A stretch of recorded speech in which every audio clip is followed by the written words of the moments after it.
This is the Good Neighbor Podcast, the place where local businesses and neighbors come together. Here's your host, Jeff Gardner.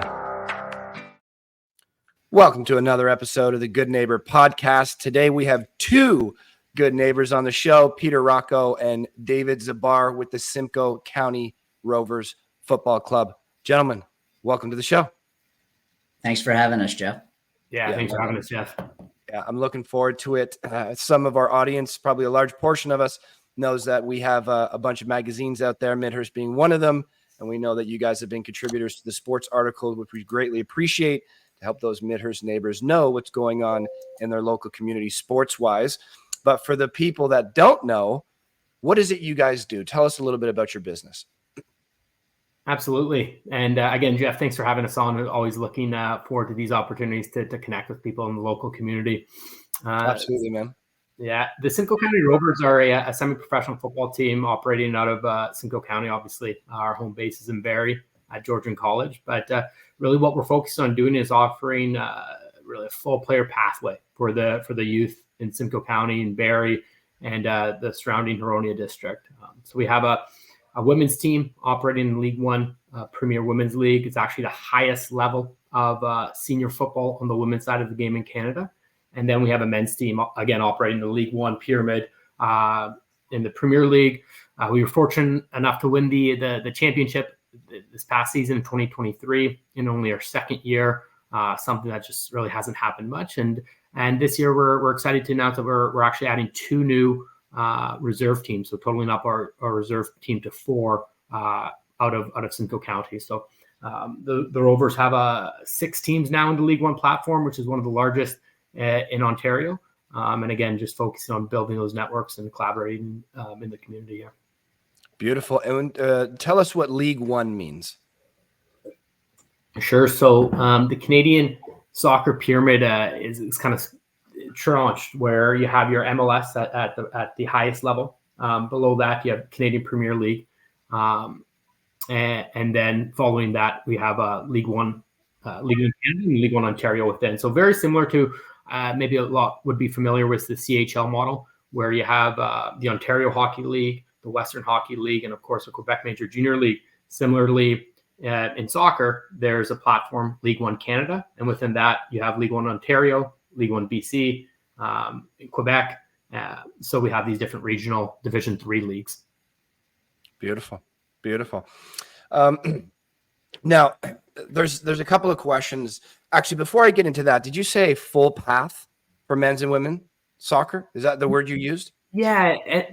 And David, did you want to jump in and chat a little bit? Yeah, I mean, I think it's important to state that our mission as a community club is to offer high-performance soccer options locally in the Barrie and Simcoe County area and make a meaningful and lasting impact on the community. And in terms of how that correlates with our vision, we want to provide opportunities for men and women who have professional aspirations to help them transition to that level. But also help them, become club ambassadors and be active in the community that means so much to us. And so, yes, that's kind of what we mean by full pathway. Yeah. So I love that. Not only is it an incubator to go to that next path to professional, but you're also getting them involved with their roots, their community. So it's that service aspect. Not only can the individual become more effective at the thing they do, but understand the value in giving back to the community is such an integral piece. I was going to say in this day and age, but in all days and ages. And I think you could probably relate to this. When you have 9 and 10-year-old boys and girls who are playing, whether it's at the grassroots level or competitively, and come out to a Simcoe County Rovers men's or women's game and then get to interact with the players on field after the game, get autographs signed, be ball boys, ball girls, they start to feel part of the club and see, it's aspirational in the sense that maybe one day I could be that player. And it filters down. Oh yeah, absolutely. Those wonderful experiences as a young age. And remind me, if you already said this, Peter, what is the age group for this? Or what is the age group for this? This? So our first teams will typically range from as young as 18 years old to as kind of more on the senior mature level around 30 years old.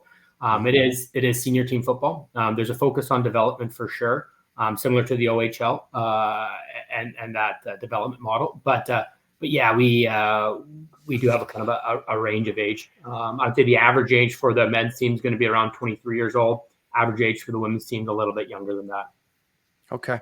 And hockey is my background. So, excuse me, a lot of the information about soccer I do not know, which is one of the reasons why I'm hosting this, as John knows a lot more. So it's more the question that the audience may come up with.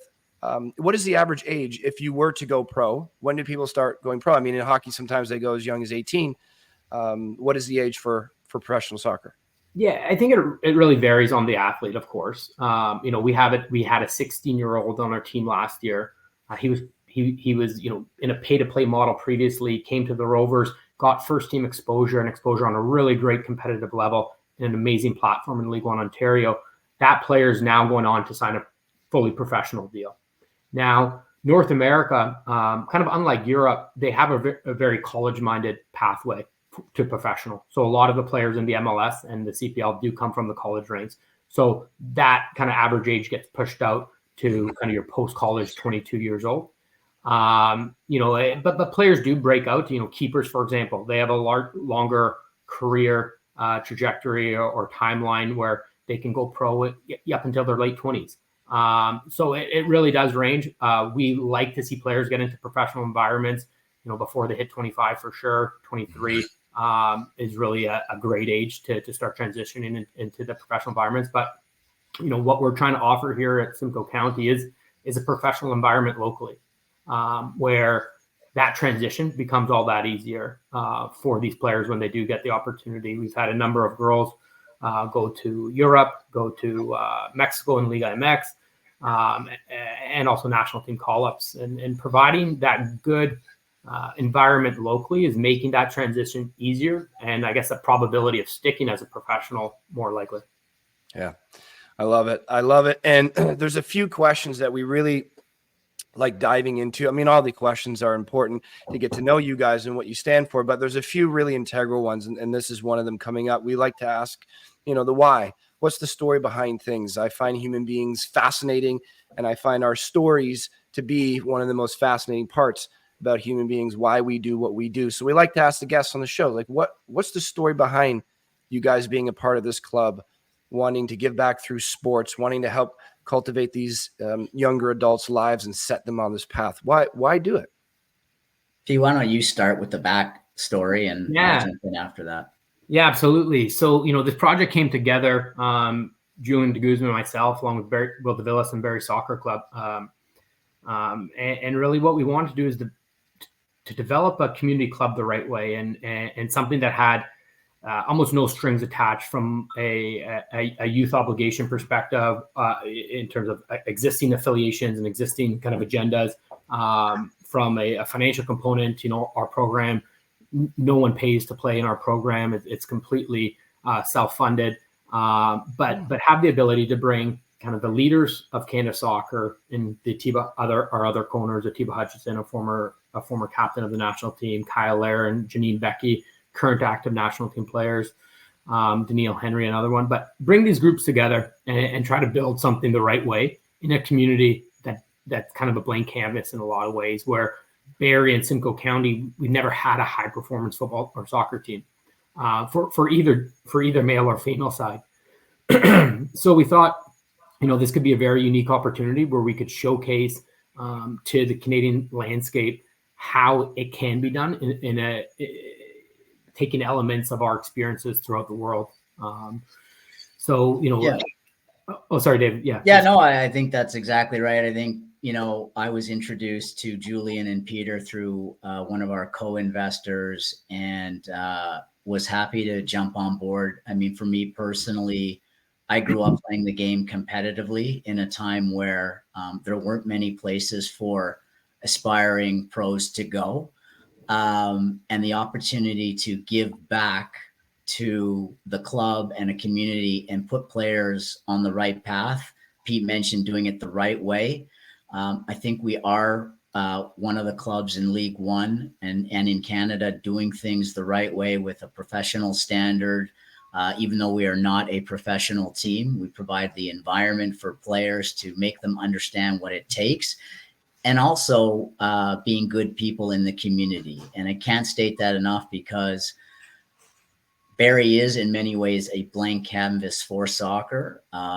There wasn't, high level soccer there prior to our arrival. We've got a great relationship with Barrie Soccer Club, which has about 3,500 kids going through the system. And now we have this opportunity to grow with them and rally around the game itself. And as you might appreciate, the demographic of Barrie has changed. Lots of people have come to the city that know football from other places. So it's just a great opportunity to put forward the product in this market. I love it. Great reasons. And how long has Simcoe County Rovers Football Club been around for? So we had our first season in 2022. Second season last year in 2023, where we won the championship and qualified for the Canadian Championship. We'll play against Toronto FC, and I'm sure we'll touch on that later, but we'll play against Toronto FC at BMO Field on April 24th. But yeah, so our first season was 2022, so we're heading into our third season here. Beautiful. So correct me if I'm wrong. So you winning meant you won Ontario. That's correct. Yeah. That's correct. Which now takes you up against Toronto FC. Yeah, the tournament is called the Canadian Championships, and it pits Major League Soccer Canadian teams, so Vancouver, Montreal, and Toronto. The CPL, the Canadian Premier League, which is our domestic professional league, there's 8 teams there, and then 3 League 1 provincial winners, Ontario, which is us, Quebec, and BC. So yeah, we drew Toronto FC, which, as you can imagine, is very exciting. It's a bit of a David and Goliath, or David versus Goliath story. Yeah. We're going to play them April 24th at BMO Field at 7:30, and we couldn't be more excited about it. Oh my God. How do we get tickets to that thing? I think I might know a guy. That is such a cool story. Oh my goodness. Yeah, it's one, and I'll jump in here quickly, Jeff. It's one of the lovely things about football, right? And I think one of the ways and reasons why across the world there's such a tie and a connection to football. These open domestic competitions in England, you have the FA Cup. In Italy, you have Coppa Italia, so on and so forth. The US, you have the US Open Cup. But these opportunities where you have a third division team playing the Giants of Canada, and really one of the largest clubs in North America, in Toronto FC, an hour and a half down the road from our home stadium at Georgian College, just a phenomenal opportunity. And again, one of kind of the romantic things of football, where you have these open competitions where we're going up against a team that's valued at almost $1 billion. It's just wild. I mean, again, there's lots that I don't know about sports. Hockey was where I grew up in, and I don't remember any opportunities like that. I don't know that that's a part of hockey. Is this unique just to soccer? It is. It's very unique to soccer, and it happens in all the major European football divisions, where you've got these teams that might be semi-pro or in lower professional tiers that then go up against giants of the game. And, upsets can happen, as you can appreciate. Anybody can beat anybody on any given day. Makes it very special. And if you relate it to hockey, I mean, this is our game. It actually marks the first time that any team from Barrie has played a professional sports team in any sport. So, I mean, it's quite something. It's quite exciting for the community. It's quite exciting for the club. Obviously, the players to get a chance to play against guys on Toronto FC that have played in the World Cup or in the Euro competition is, a story for the ages that they can tell their kids and grandkids one day. You just imagine being those players on that team. I mean, we went on some great tournaments when I played hockey. We won all Ontarios, and that took us to places like Lake Placid, where we got to play some big teams, but they're part of the same league. Just that extra exposure, these huge arenas, packed arenas, moments that I'll never forget, but they were still part of our same league. So that's just an incredible thing that I did not know about soccer. Congrats. Yeah. Thank you. We're excited about it. Beautiful. So this is a question we get, common myths and misconceptions. I think this could relate for sport as well, especially for the parents that are getting their kids into it, or maybe for the, the teenagers that are on that trajectory. So is there any myths or misconceptions that you could clear up for us? Because this show is very much about providing accurate information that can enrich people's lives. So when we have inaccurate information in our head, we're making less than accurate decisions. So anything that commonly comes your way that is inaccurate, a myth or misconception about the industry in itself that you could clarify for us? Yeah, I mean, I think one that jumps out to me and something that we really try to emphasize on is accessibility. One of our targets we're coming into 2023 and now 2024 was with defining ourselves as one of the most accessible, quote unquote, professional teams, not only in the region, but the country. So accessibility from a fan's perspective, accessibility to our players, even from a media perspective, making ourselves an easy partner and accessible. But then also that could boil down to a youth athlete and showing them that, there is a pathway that's accessible in your region. And you don't have to leave formally, it was leaving Barrie and paying upward of 10,000 plus to all in to have that professional pathway available.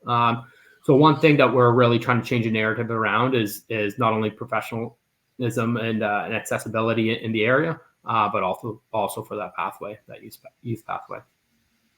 Yeah, that was the one thing that I was thinking. Like, again, maybe if I was in soccer this whole time and now I was 16, this question would be clear to me. But that was one of the things that I was thinking. Is there a huge cost to this? How accessible is it? That was the one thing that came to my mind. So I imagine many others. So, and were you saying before, I may put my foot in my mouth here. Yeah. Were you saying before there is no cost? That's correct. I mean, what we're, again, trying to do is create a professional environment. So we want these players to walk in feeling as such, and none of our players pay anything. It's all this program is all sponsorship funded, or funded through sponsorships, ticket sales, and then kind of our own self fundraising. The environment that these players step into is second to none in the league, from coaches to equipment to training facilities to availability, physios, and the really interesting is like the community's noticing this, and the soccer community is noticing this. If you come out to our games at JC Massey Field at Georgian College, our big games, the stands are absolutely packed. And it was really kind of going on a tangent here, but a real kind of aha moment for me after our second women's home game. The stands were absolutely packed, and after the game, there's about 40 young girls that ran onto the field, ages 8 to 12 years old, to get autographs from our players. And it was really it was a moment where I kind of sat back and recognized, like, hey, we're really providing some aspiration now for the community, something different than maybe what these young girls or boys have had in the past. These local heroes that they'll go home and remember and talk about and be able to go chat with them after the games. And that's I hope is going to be making a big difference in their lives and upbringing. What an impact! Oh yeah, I mean, I think your hope is coming to fruition there, man. What an impact that can have on somebody's life, especially the community feel. The fact that you guys are packing those stadiums is amazing, and just hearing that story of 40 young girls running off onto the field and getting a signature. It's like, I can't do that at a Leafs game. I can't just run onto the ice and start getting signatures. I love that connection. It sounds amazing. I mean, you guys put it together. I love it. And thank you for sharing that.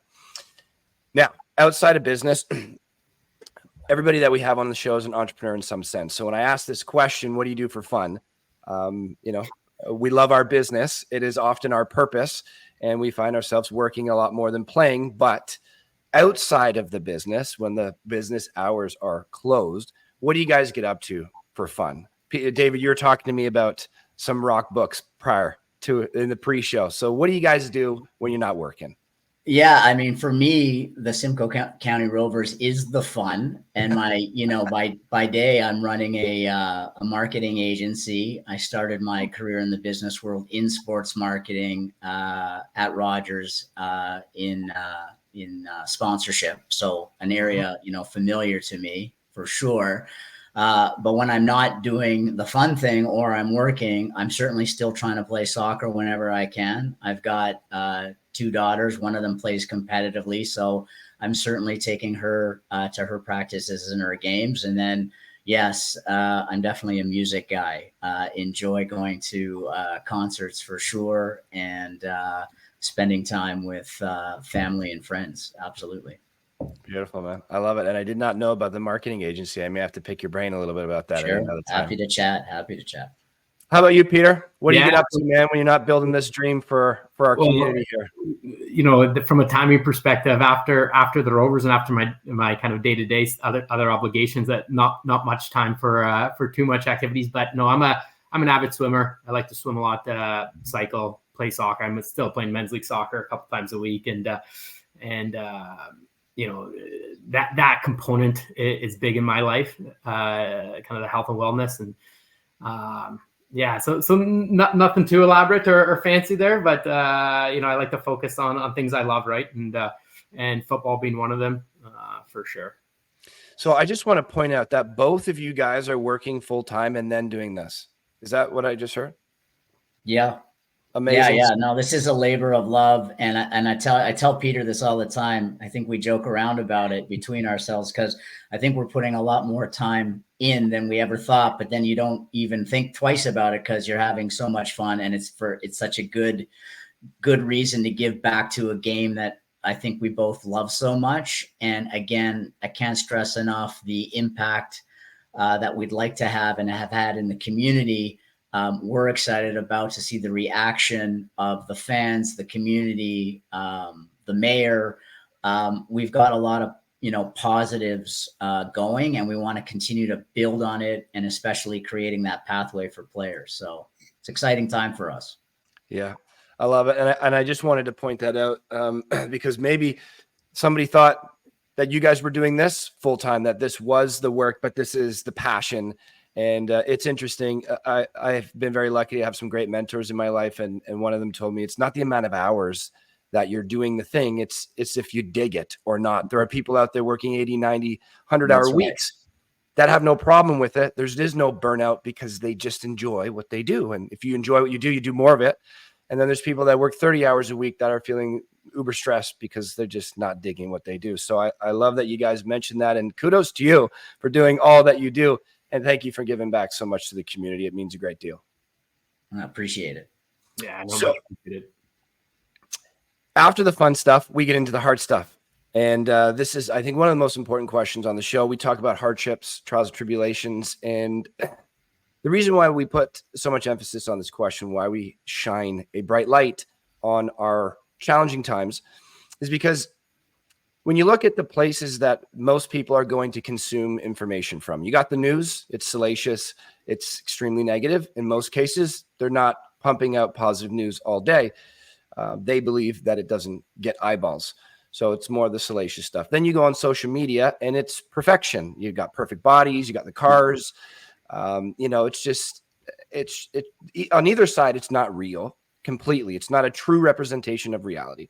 So in neither place do we talk about our struggles. You know, there's often embarrassment there. There's often shame there. But we like to look at it as that's where the growth happens. The comfortable times in life, the pleasurable times in life are often what we talk about. Traveling, you know, these great experiences. I have the perfect job, the perfect wife, the perfect whatever. And these are all good. But to get those things, if they are true, you had to go through your own up and down journey. So we like to really shine a light on it, because we find that the growth comes from uncomfortable situations, right? Where you really grow is when you face your fear, something like that. So it's been very valuable to me to talk about my hardships. I know the team that I lead, it's a big part of what we do, a big part of our conversations.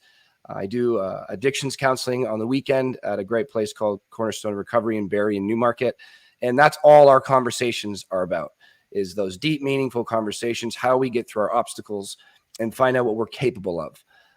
So we like to ask our guests on the show, are there any trials and tribulations that you're comfortable with sharing that probably sucked in the moment, but when you look back on them, you wouldn't remove that experience from your life because it became an integral ingredient to becoming who you are today? Anything come to mind for either of you guys? You.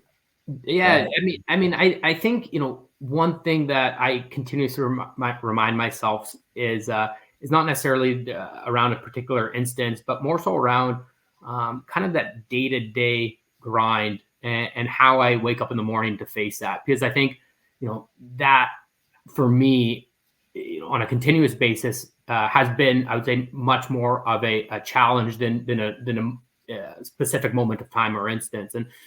And I think understanding that application of consistency on a day in and day out basis is going to yield just phenomenal results for you. And I've grounded myself in believing in that and understanding that if I wake up that day and continue to push this mission or to push this objective at hand forward, those collective days going to add up to something remarkable. And a good example of that is the Rovers, is that this started quite small, but we've been very consistent, and we've had a passionate team of leaders in our community be very consistent at pushing our objectives and missions forward. Fast forward 2 to 3 years now, and we're making real change. So I don't have a specific instance for you, but I think just more broadly, kind of understanding and applying some principles around that day-to-day grind and pressures that we feel every day. Oh yeah. And I mean, that's all we have is the day that, we're faced with when we wake up in the morning, and each day presents its own challenges.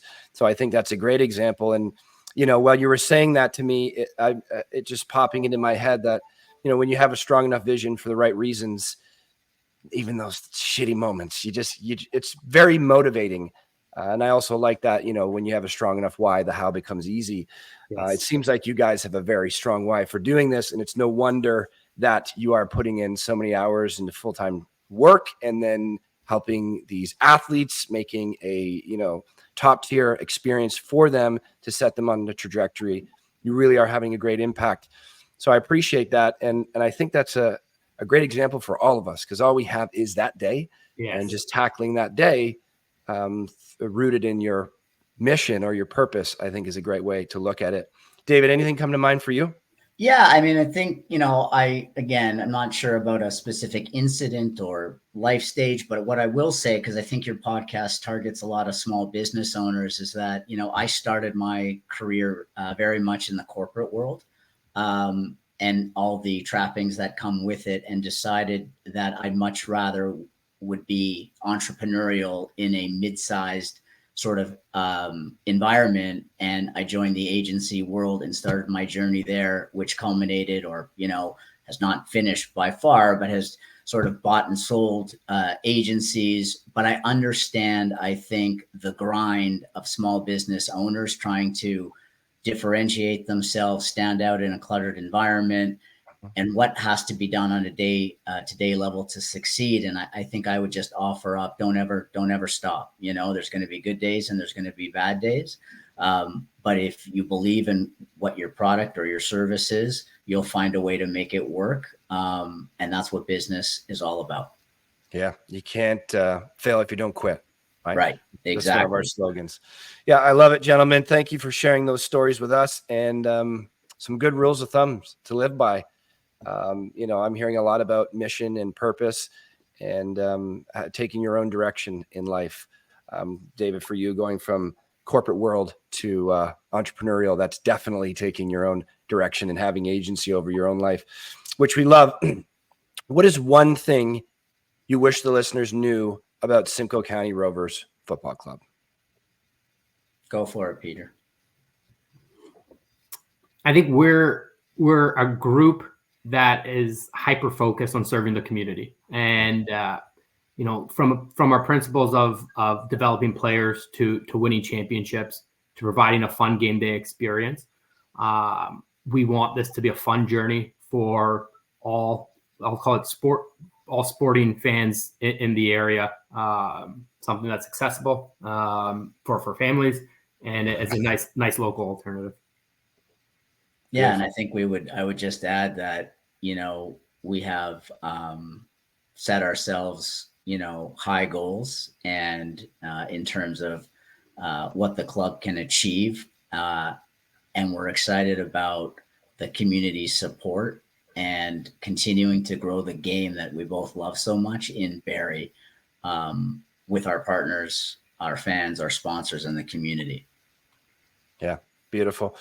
So I don't know if you guys took a look at the questionnaire that we send out, but I leave this out. This is my favorite question and just one of the most important questions in my life, period. And that's why I asked it. I also have a list of these questions inked on my skin to forever serve me, especially, when life's going well, it's easy to continue to perform well. But we know those obstacles are coming, and it's in those moments of difficulty, the emotions rise up, that I need my reminders, so I keep them close. But you guys have touched on this a fair bit, so I imagine that you'll expand on what you've already said. But I've been very lucky. I talk about mentors all the time. I love this quote that behind every excellent person, there's an excellent teacher. That is what you guys are doing in a big part. So I was very lucky at an early age, early 20s or so, to come across when I started seeking out mentors. And one of them in particular, she asked me to consider my impact. What is your impact up to this point? You're 22 right now. Have you thought about it? My answer was no. So look back on your life. Like, was it the way you wanted it to be? Much of it wasn't. I've never reflected on it up to that point. So now I had the opportunity to do so. So she said, then consider your impact for each day, because you don't know if you'll get the next day. There's no guarantee. And then for however long you are here, map out what you want your impact to be going forward. So it was really a reflection on the past, impact for today and going forward. So I think it's better to map out your existence. You have a better chance of getting there if you last that long. So I like to ask the guests on the show, what would you like your impact to be? Wow. Philosophical question. I think I would say, for me, the value of being a good human is the most important thing. I mean, at the end of the day, we're here for a certain period of time. We interact with people, friends, family, business, and I like to conduct myself with a certain standard. I try to listen to people. I try to be transparent with people. And at the end of the day, I'm respectful of different values, different opinions, different ways of life. And I think that goes a long way to making the world a better place. So for me, that's how I try to live my life. I try to instill that in my kids. Ask questions, be curious, respect other people's opinions. And I think learning that way is a great way to succeed overall as you go through the journey of life. I love it, man. Peter, how about you? What do you want your impact to be? Yeah, I think, I guess if you can think about how impactful a positive influence on a young person, on a youth's life can be over the trajectory of their life and how many people they're going to impact. For me, it's how do we build something, i.e. this club, how do we build something that can scale that and impact a whole bunch of individuals at a positive frame, and have those individuals then kind of replicate that out into the community. So, I guess, supporting the youth and providing, positive impact there, but in a way that's scalable. I love it. You guys are so much about service and are beacons, showing people what they are capable of.